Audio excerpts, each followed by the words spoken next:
नमस्ते छात्राओं। कल हमने देखा था कि इतिहास के अध्ययन में जो विभिन्न प्रकार की पद्धतियों का इस्तेमाल किया गया था, लेखन परंपराओं का इस्तेमाल किया था। हमने पाठ क्रमांक 1 की शुरुआत की थी, जिसमें से मुद्दा क्रमांक 1.1, 1.2 के संदर्भ में हमने विस्तृत जानकारी प्राप्त की थी। आज हम 1.3 की विस्तृत जानकारी प्राप्त करने वाले हैं। यहाँ पर यूरोप में हुए वाले वैज्ञानिक दृष्टिकोण का विकास और इतिहास लेखन। 18वीं शताब्दी तक यूरोप में दर्शन और विज्ञान क्षेत्र में उल्लेखनीय प्रगति हुई। वैज्ञानिक पद्धति का उपयोग करते हुए सामाजिक और ऐतिहासिक तथ्यों का भी अध्ययन करना संभव है, विश्वास विचारकों को होने लगा था। आगामी समय में यूरोप, अमेरिका में इतिहास और इतिहास के लेखन जैसे विषयों पर बहुत विचार मंथन हुआ। फलस्वरूप इतिहास लेखन में वस्तुनिष्ठता को महत्व प्राप्त होता गया। 18वीं शताब्दी से पूर्व यूरोप के विश्वविद्यालयों में सर्वत्र ईश्वर संबंधी विचार विमर्श करना और उस संबंध में दर्शन जैसे विषयों को ही अधिक महत्व दिया गया था, परंतु इस स्थिति में धीरे धीरे परिवर्तन आने लगा। 1737 में जर्मनी के गोटिंगन विश्वविद्यालय की स्थापना हुई और इस विश्वविद्यालय में पहली बार इतिहास विषय को स्वतंत्र स्थान प्राप्त हुआ और उसके पश्चात जर्मनी के अन्य विश्वविद्यालय में भी इतिहास के अध्ययन के केंद्र बने। तो अभी हमने 18वीं शताब्दी तक यूरोप और में जो हुए वाले दर्शन और विज्ञान क्षेत्र की उल्लेखनीय प्रगति के संदर्भ में जो पैराग्राफ था उनकी जानकारी प्राप्त की। वास्तविक देखा जाए तो आपको ध्यान में आया होगा कि ऐतिहासिक तथ्यों का भी अध्ययन करना संभव है, ये विश्वास विचारकों को होने लगा। वैज्ञानिक पद्धति का उपयोग करते हुए यानी विज्ञान के सहारे ऐतिहासिक तथ्यों को हम समझ सकते हैं, हम जान सकते हैं और उन सारी बातों को यूरोप, अमेरिका में इतिहास और इतिहास के लेखन जैसे विषयों पर बहुत विचार मंथन हुआ। फलस्वरूप इतिहास लेखन में वस्तुनिष्ठता का महत्व प्राप्त हुआ। शायद आपको पता होगा कि लगभग 16वीं 17वीं शताब्दी के करीब यूरोप में औद्योगिक क्रांति हुई थी। वहाँ पर वैज्ञानिक विचारधाराओं का जो बढ़ाव प्राप्त हुआ था, जिसके चलते लोग वस्तुनिष्ठता पर जो मूलभूत ध्यान है वह केंद्रित कर रहे थे, सत्यता पर परखना चाहते थे। तो इतिहास भी उस संबंध में सत्यता पर परखने जाने लग गया था। 18वीं शताब्दी से पूर्व यूरोप के विश्वविद्यालयों में सर्वत्र ईश्वर संबंधी विचार विमर्श करना और उस संबंध में दर्शन जैसे विषयों को अधिक महत्व दिया गया था, परंतु इस स्थिति में धीरे धीरे परिवर्तन आने लगा। लगभग इस स्थिति में पहले आपको पता है हर बात मैथोलॉजिकली देखी जाती थी। अब यह बात पर विचार धीरे धीरे बदल चुका है। जैसे दर्शन, उसके बाद ईश्वर, इन सारी बातों को धीरे धीरे परिवर्तन आने लग गया और 1737 में जर्मनी के गोटिंगन विश्वविद्यालय की स्थापना हुई। उस विश्वविद्यालय में पहली बार इतिहास विषय को स्वतंत्रता का स्थान प्राप्त हुआ। इतिहास इस विषय को स्वतंत्र स्थान प्राप्त हुआ। आज तक इतिहास यह विषय स्वतंत्र विषय के रूप में यदि हम उसकी स्थापना जिसको कहते हैं वो जर्मनी के इस विश्वविद्यालय में, जैसे गोटिंगन विश्वविद्यालय में इसकी स्थापना हुई। अब देखेंगे कि उसके पश्चात जर्मनी के अन्य विश्वविद्यालयों में भी इतिहास के अध्ययन के केंद्र बने। इतिहास को विषय के तौर पर देखा जाने लग गया, उसका अध्ययन होने लग गया। इतिहास यह एक स्वतंत्र शाखा है, उसके संदर्भ में जानकारी प्राप्त कर सकते हैं। वह एक विशिष्ट प्रकार से हमें हमारे भूतकाल में लेकर जा सकते हैं और विज्ञान का सहारा लेकर इस प्रकार से उस समय यूरोप में नई विचारधाराओं का उदय हुआ। यहाँ पर हम मुद्दा क्रमांक 1.4 के संदर्भ में चर्चा करेंगे। जो महत्वपूर्ण विचारक, उसके लिए किसने प्रयास किए, और यहाँ पर हम गिने चुने विचारकों के संदर्भ में जानकारी प्राप्त करने की कोशिश करेंगे, जिसमें हम देख रहे हैं कि जो इतिहास लेखन के विज्ञान का विकास होने में अनेक विचारों का योगदान प्राप्त हुआ। उनमें से कुछ महत्वपूर्ण विचारों को हम विचारकों की जानकारी हम यहाँ लेने की कोशिश करेंगे, जिसमें रेने देकार्ता, यह विचारवंत, लगभग 1596 में उनका जन्म हुआ और 1650 में उनकी मृत्यु हुई। इतिहास का लेखन करने के लिए उपयोग में लाए जाने वाले ऐतिहासिक साधनों की विशेषता, कागजों की विश्वसनीयता की जांच करना आवश्यक है। ये विचार आग्रहपूर्वक रखा जा रहा था। यह विचार रखने वालों में फ्रांसीसी दार्शनिक रेने देकार्ता अग्रणी था। उसके द्वारा लिखित डिस्कोर्स ऑन द मेथड ग्रंथ में वैज्ञानिक अनुसंधान की दृष्टि से एक नियम बहुत ही महत्वपूर्ण माना जाता है, और वह नियम यह है कि जब तक कोई बात सत्य है ऐसा निसंदेह रूप से स्थापित नहीं होता, तब तक उसे कदापि ही स्वीकार नहीं करना चाहिए। रेने देकार्ता कहता है कि जब तक कोई बात सत्य है या ऐसा निसंदेह रूप से स्थापित नहीं होता, तब तक किसी भी बात को हमने स्वीकार नहीं करना चाहिए। यहाँ पर उन्होंने जो कागज है, कागजों की विश्वसनीयता की जांच करना आवश्यक है। जो भी एक आधा डॉक्यूमेंट्स हमें प्राप्त होता है, एक आधा दस्तावेज हमें प्राप्त होता है, एक आधा शिलालेख हमें प्राप्त होता है, ताम्रपट हमें प्राप्त होता है, उसकी विश्वसनीयता पहले देखना चाहिए। उन्होंने लिखा हुआ जो ग्रंथ है डिस्कोर्स ऑन द मेथड, इस ग्रंथ में वैज्ञानिक अनुसंधान की दृष्टि से एक नियम बहुत ही महत्वपूर्ण जाना जाता है। कौन सा नियम, मैंने उससे पहले आपको बताया कौन सा नियम, कि वह जब तक कोई बात सत्य है ऐसा निसंदेह रूप से नहीं हमें पता चलता, स्थापित नहीं होता, तब तक कदापि उसको स्वीकार नहीं करना चाहिए। ये रेने देकार्ता के विचार हुए। उसके बाद वोल्टेयर, शायद आपको पता है, वोल्टेयर ऐसे विचारवंत थे जो फ्रांसीसी राज्य क्रांति की समय भी उनका नाम महत्वपूर्ण था। अब वोल्टेयर ने क्या कहा, ये हम समझने की कोशिश करेंगे। रेने देकार्ता के संदर्भ में हमने जानकारी ली, अब वोल्टेयर के संदर्भ में जानकारी लेंगे कि वास्तविक उनका नाम फ्रांसवा मरी अरुए था। फ्रांसीसी दार्शनिक वोल्टेयर ने इतिहास के लेखन हेतु ये विचार प्रस्तुत किया कि मात्र वस्तुनिष्ठ सत्य और घटनाओं के कालक्रम तक ध्यान केंद्रित न करते हुए तत्कालीन समाज में प्रचलित परंपराएं, व्यापार, आर्थिक व्यवस्था, कृषि आदि घटकों का विचार करना भी आवश्यक है। अब देखो, इन्होंने केवल वस्तुनिष्ठता, सत्यता, घटना कालक्रम, ये दो बातों के अलावा भी कई विषयों को उन्होंने उनके साथ जोड़ा है। वो विषय कौन से थे?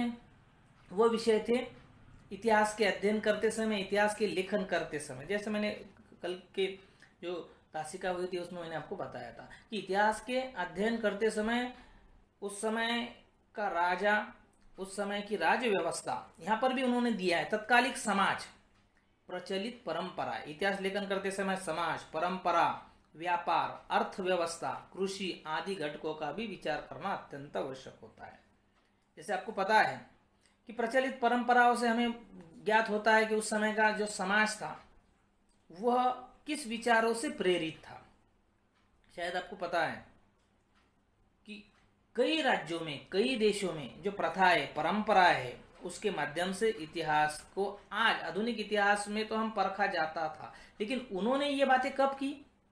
लगभग 17वीं शताब्दी में उन्होंने इस विचारों को रखा। रेने देकार्ता ने 16वीं शताब्दी से लेकर 17वीं शताब्दी के बीच में उन्होंने अपने विचारों को रखा, और वोल्टेयर ने इस प्रकार की विचारधाराओं को रखकर केवल वस्तुनिष्ठ घटना कालक्रम पर ध्यान न देते हुए उन्होंने उसके साथ परंपराएं, व्यापार, अर्थव्यवस्था, वोल्टेयर के इन विचारों से हमें इतिहास के अध्ययन में और आगे हम बढ़ सकते हैं। उसके उपरांत यहाँ पर एक और नाम आता है, वह नाम है जॉर्ज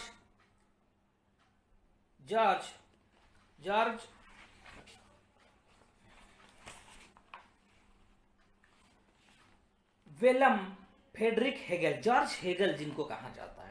अब इनका क्या कहना है ये देखेंगे। 1770 से लेकर 1831 तक उनकी जो कार्यकाल था, उन्होंने कहा है कि ये जर्मन दार्शनिक थे। उन्होंने ऐसा यथार्थ कहा है कि ऐतिहासिक यथार्थ अथवा वास्तविकता को तर्क शुद्धता पद्धति द्वारा प्रस्तुत किया जाना था। तर्क शुद्धता, वास्तविकता, इतिहास का घटनाक्रम प्रगति के चरणों को दर्शाता है। इतिहास का घटनाक्रम शायद आपको पता होगा कि प्रगति के चरणों को दर्शाता है।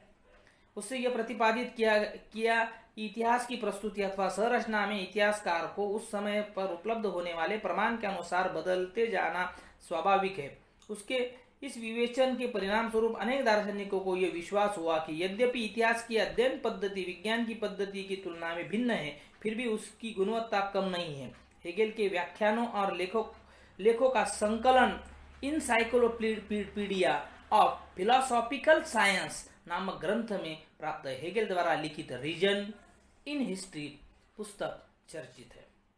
उन्होंने encyclopaedia of the philosophical science नामक ग्रंथ लिखा, साथ ही साथ रीजन इन हिस्ट्री यह पुस्तक उनका बहुत चर्चित है, प्रचलित है। उन्होंने क्या कहा कि विज्ञान की पद्धति की तुलना में इतिहास भिन्न है, फिर भी उसकी गुणवत्ता कम नहीं है। जैसे हम कहते हैं कि इतिहास बता सकता है, लेकिन गुणवत्ता इतिहास के जो साधन है, यदि यथार्थ तर्क शुद्धता पर यदि हम परखेंगे और वह सिद्ध होंगे तो वह किसी भी बात को सिद्ध कर सकते हैं, ऐसा हेगेल की विचार सरणी थी। उसके बाद लियोपोल्ड ऑन रांके, जिनको कहेंगे लियोपोल्ड रांके, इनका 1795 से लेकर 1886 के बीच में उनका महत्वपूर्ण विचार ये थे कि 19वीं शताब्दी में किए जा रहे इतिहास लेखन की पद्धति पर प्रमुख बर्लिन विश्वविद्यालय के लियोपोल्ड वॉन रांके के विचारों का प्रभाव दिखाई देता है। बर्लिन विश्वविद्यालय में विशेष तौर से, बर्लिन अब जर्मनी में आता है, आपको ध्यान में आ रहा होगा कि जर्मनी में हमने पहले देखा था कि रेने दे कर्ता के संदर्भ में जर्मनी ने इतिहास को स्वतंत्र विषय के रूप में मान्यता देकर कई विश्वविद्यालयों को उसमें स्थापित किया गया था। उसी में से एक उसने बताया कि इतिहास विषय के अनुसंधान में विश्लेषणात्मक पद्धति किस प्रकार की होनी चाहिए। अब विश्लेषण कैसा होना चाहिए, किस प्रकार से होनी चाहिए? मूल दस्तावेजों के आधार पर प्राप्त जानकारी सबसे अधिक महत्वपूर्ण होती है, इस बात पर उसने बल दिया। साथ ही उन्होंने यह भी स्पष्ट किया, ऐतिहासिक घटनाओं से संबंध सभी प्रकार के कागजों एवं दस्तावेजों को किसी भी खोज को या कसकर खोज करना अत्यंत महत्वपूर्ण होता है। उस पद्धति द्वारा ऐतिहासिक सत्य को पहुंचाना संभव होता है, ये विश्वास उन्होंने व्यक्त किया। उसने इतिहास के लेखन में काल्पनिकता के उपयोग किए जाने की कड़ी आलोचना की। उसने विश्व के इतिहास की प्रस्तुति अथवा संरचना पर बल दिया। उसके विविध लेखों का संकलन the theory and the practice of the history and the secret of world history ग्रंथों में प्राप्त है। उन्होंने क्या कहा? ऐतिहासिक घटनाओं के संबंध में सभी प्रकार के कागज एवं दस्तावेजों की जो जानकारी है कसकर तब उसकी तहकीकात होनी चाहिए। उसने काल्पनिकता पर कड़ी आलोचना की। कल्पना के आधार पर किसी भी प्रकार की ऐतिहासिक घटनाओं को ना लिखना चाहिए।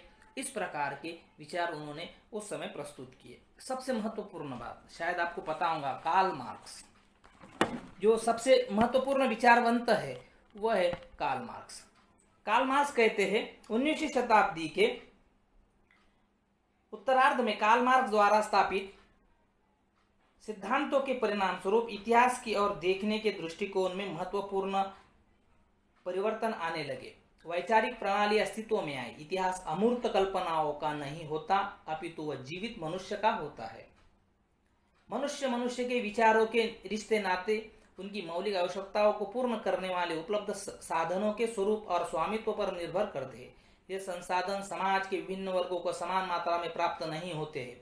फलस्वरूप समाज का वर्ग पर आधारित विषम विभाजन होता है और ये वर्ग संघर्ष निर्माण होता है। मानव का इतिहास ऐसे ही वर्ग संघर्ष का इतिहास है तथा इस वर्ग के नियंत्रण में उत्पादन के साधन होते हैं। वह वर्ग अन्य वर्गों का आर्थिक शोषण करता है। ये विचार उन्होंने दास कैपिटल इस ग्रंथ विश्वविख्यात ग्रंथ में लिखे हैं। जो कार्ल मार्क्स क्या कहते हैं कि समाज में विषमता पर आधारित, वैसा देखा जाए तो इन्होंने स्पष्ट रूप से कहा है, मनुष्य के ऊपर जो जीवित मनुष्य का इतिहास होता है, मनुष्य का होता है इतिहास, अमूर्त कल्पनाओं का नहीं, कल्पनाओं का इतिहास नहीं होता, मनुष्य का इतिहास होता है। साथ ही साथ इतिहास में जो साधन होते हैं, समाज में विभिन्न घटक होते हैं, समाज में घटकों में विषमता होती है विषमता के आधार पर समाज में घटकों को बांटा जाता है, परिणाम स्वरूप आर्थिक शोषण वहां पर होता है। और इसके संदर्भ में उन्होंने विस्तृत जानकारी दास कैपिटल इस ग्रंथ में लिखी। हमने देखा है कि राके द्वारा लिखा गया the secret of the world history, Karl Marx द्वारा लिखा गया दास कैपिटल हो, या हेगेल द्वारा लिखा गया the reason in the history हो, या उसके उपरांत हम देखते हैं वोल्टेयर द्वारा लिखा गया जो ग्रंथ था वह, उसके अलावा रेने देकार्ता के संदर्भ में हम देखते हैं डिस्कोर्स ऑन द मेथड। इस ग्रंथ में हम इतिहास की नई विचारधाराओं को हम उसमें देखने की कोशिश कर रहे हैं। इन विचारों से नए विचारों की विचार प्रणाली हमको समझ में आई, साथ ही साथ एक नई प्रणाली इतिहास के लिखान में एक नई प्रणाली को हम देखते हैं, वह है एनल्स प्रणाली। अब एनल्स प्रणाली यानी क्या? एनल्स प्रणाली में 20वीं शताब्दी के प्रारंभ में फ्रांस में एनल्स नाम से जाने जाने वाली इतिहास लेखन की प्रणाली का उदय हुआ। ये प्रणाली का उदय हुई फ्रांस में। एनल्स प्रणाली के स्वरूप इतिहास लेखन को एक भिन्न दिशा प्राप्त हुई। इतिहास का अध्ययन मात्र राजनीतिक गतिविधियां, राजा, महान नेताओं और उनके अनुषंगिक रूप में राजनीति, कूटनीति, युद्ध नीति पर केंद्रित न करते हुए तत्कालीन जल, वायु, स्थानीय जन, किसान, व्यापार, प्रौद्योगिकी, यातायात, संचार, संपर्क साधनों, सामाजिक विभाजन और समूह की मानसिकता जैसे विषयों का अध्ययन करना भी महत्वपूर्ण माना जाने लगा है। एनल्स प्रणाली का प्रारंभ करने और उसके विकसित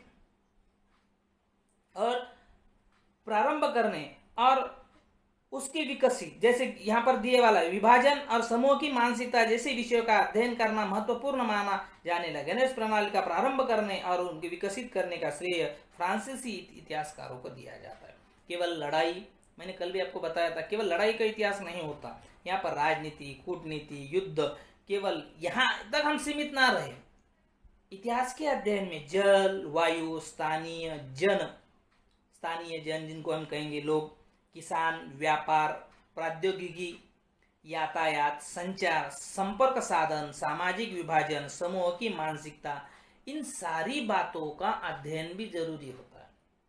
जैसे वहाँ के लोग हैं, वहाँ की परंपरा है, वहाँ की रूढ़ियाँ है, वहाँ की लेन देन है, वहाँ की सामाजिक स्थिति है, सामाजिक विभाजन जिनको हम कहेंगे। जैसे आपको पता है कि हिंदुस्तान में जातीय व्यवस्था पर आधारित व्यवस्था थी, तो यदि हम यूरोपीय देशों में जाते हैं तो वर्ण व्यवस्था पर आधारित थी। तो जिस देश के संदर्भ में हम देखेंगे वहाँ की परिस्थितियों का अध्ययन करना, तो ऐसी प्रणाली का विकास उस समय फ्रांस में हुआ था और इस प्रणाली को एनल्स प्रणाली के रूप में देखा जाता है। साथ ही साथ एक नई इतिहास लेखन की एक नई परंपरा सामने आई, वह थी स्त्रीवादी इतिहास लेखन। अब स्त्रियों का इतिहास यहाँ पर दिए वाला है। स्त्रीवादी इतिहास लेखन में तात्पर्य स्त्रियों की दृष्टिकोण से की गई इतिहास की पुनर्रचना। स्त्रीवादी इतिहास लेखन है क्या? स्त्रियों की दृष्टि से किया गया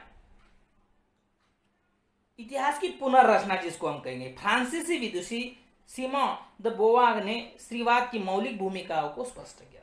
सिमोन द बोवाग ने जो स्त्रीवाद की जो भूमिका थी उन्होंने स्पष्ट की थी। स्त्रीवादी इतिहास लेखन में स्त्रियों को स्थान देने के साथ साथ इतिहास लेखन के क्षेत्र में पुरुष प्रधान दृष्टिकोण पर पुनर्विचार करने पर बल दिया। जो हम सीमा द बोवाग के संदर्भ में ये जानकारी प्राप्त करने की कोशिश करेंगे, उनके द्वारा स्त्रियों का भी स्थान समाज में अत्यंत महत्वपूर्ण होता है। स्त्रियों द्वारा उस देश के लिए कुछ न कुछ किया जाता है। सामाजिक स्थिति में, देश की स्थिति में स्त्रियों का भी योगदान होता है और उनके योग, जैसे हम देखते हैं कि भारतवर्ष में हमने देखा है कि इतिहास में कई रानियां हो चुकी है, उनका भी जो कर्तृत्व है कई राजाओं से भी अधिक था। इसका तात्पर्य यह है कि केवल पुरुष की संदर्भ में, पुरुषों के संदर्भ में इतिहास का अध्ययन नहीं हो सकता, स्त्रियों का भी अध्ययन करना, स्त्रीवादी इतिहास लेखन का भी वहां पर, या स्त्रियों का भी महत्वपूर्ण स्थान था। पुरुष प्रधान दृष्टिकोण पर पुनर्विचार करने पर बल दिया गया। उसके पश्चात स्त्रियों के जीवन में जुड़े नौकरी, रोजगार, ट्रेड यूनियन, उनके लिए कार्य संस्थाएं, स्त्रियों का पारिवारिक जीवन जैसे विभिन्न पहलुओं पर विस्तार में विचार करने वाला अनुसंधान प्रारंभ हुआ। 1990 के पश्चात ये हमें दिखाई देता है। स्त्रियों को एक स्वतंत्र सामाजिक वर्ग मानकर इतिहास का लेखन किए जाने पर बल दिया गया। परिणाम स्वरूप अब जैसे ही इन सारी बात इतिहासकार जब स्त्रियों के संदर्भ में अपनी जानकारी वहां पर लिख रहे थे, स्त्रियों के कार्यों के गौरव वहां पर कर रहे थे, तो अपने आप समाज में स्त्रियों के मन में एक बल प्राप्त हुआ। समाज के लोगों का देखने का दृष्टिकोण भी वहां पर बदल चुका है। शायद आपको पता होगा कि भारतवर्ष में पहले स्त्री केवल घर में रहती थी, लेकिन धीरे धीरे जब वो पढ़ाई लिखाई करना शुरू उसने कर दिया, साथ ही साथ जब वो आगे बढ़ी, सामाजिक स्तर पर स्त्रियों का स्थान पुरुषों के बराबरी का जब हुआ, तब आज हम देख रहे हैं कि आज हमारे हर क्षेत्र पर स्त्रियां पुरुषों की बराबरी पर कार्य कर रही है। लेकिन हमारे पास काफी सालों के बाद आधुनिक विचारों के संदर्भ में इस प्रकार से कार्यों की शुरुआत हुई। लेकिन उससे पहले हम देखते हैं, इसका मतलब भारत में स्त्रियों, हमें पता है हमारी देश के प्राचीनतम इतिहास में स्त्रियों का स्थान अत्यंत महत्वपूर्ण था। लेकिन यूरोप में आधुनिक इतिहास लेखन में सीमा दी बावा के जो महत्वपूर्ण लिखान थे, बोवा के जो महत्वपूर्ण जो लिखान थे, उनके कारणवश यूरोप में एक नई विचारधाराओं का जन्म हुआ। उसके बाद हम माइकल फूको के संदर्भ में जानकारी लेंगे कि यह एक महत्वपूर्ण विचारक थे। उन्होंने आर्कोलॉजी ऑफ द नॉलेज यह ग्रंथ प्रतिपादित किया। उन्होंने उनके लेखन द्वारा नई अवधारणाओं का उदय किया। उनकी अवधारणा क्या थी? उन्होंने क्या कहा? पुरातत्व में अंतिम सत्य तक पहुंचना उद्देश्य नहीं होता है, अपितु भूतकाल में हुए परिवर्तनों का स्पष्टीकरण करने का प्रयास होता है। इस तथ्य की ओर उसने ध्यान खींचने का प्रयास किया। किस तथ्य के तरफ? देखो, यह प्रतिपादित किया कि इतिहास की काल क्रमानुसार अखंड रूप से प्रस्तुति अथवा रचना करने की पद्धति अनुचित हुए। काल क्रमानुसार उन्होंने क्या लिखा? आर्कोलॉजिकल ऑफ नॉलेज, इस ग्रंथ में यह प्रतिपादित किया कि इतिहास की कालक्रमानुसार अखंड रूप से प्रस्तुति अथवा रचना की पद्धति अनुचित है। पुरातत्व में अंतिम सत्य तक पहुंचना उद्देश्य नहीं होता, अपितु भूतकाल में यह परिवर्तनों का स्पष्टीकरण करने का प्रयास होता है। इस तथ्य की ओर उसने ध्यान खींचने का प्रयास किया। फूको ने इतिहास में उल्लेखनीय परिवर्तनों को स्पष्ट करने पर बल दिया। उल्लेखनीय परिवर्तनों पर, अतः उसने इस पद्धति को ज्ञान का पुरातत्व कहा है। किस पद्धति को? जो परिवर्तन, विशेष तौर से उन्होंने परिवर्तनों का स्पष्टीकरण करने का प्रयास, भूतकाल में हुए वाले परिवर्तनों का स्पष्टीकरण करने का।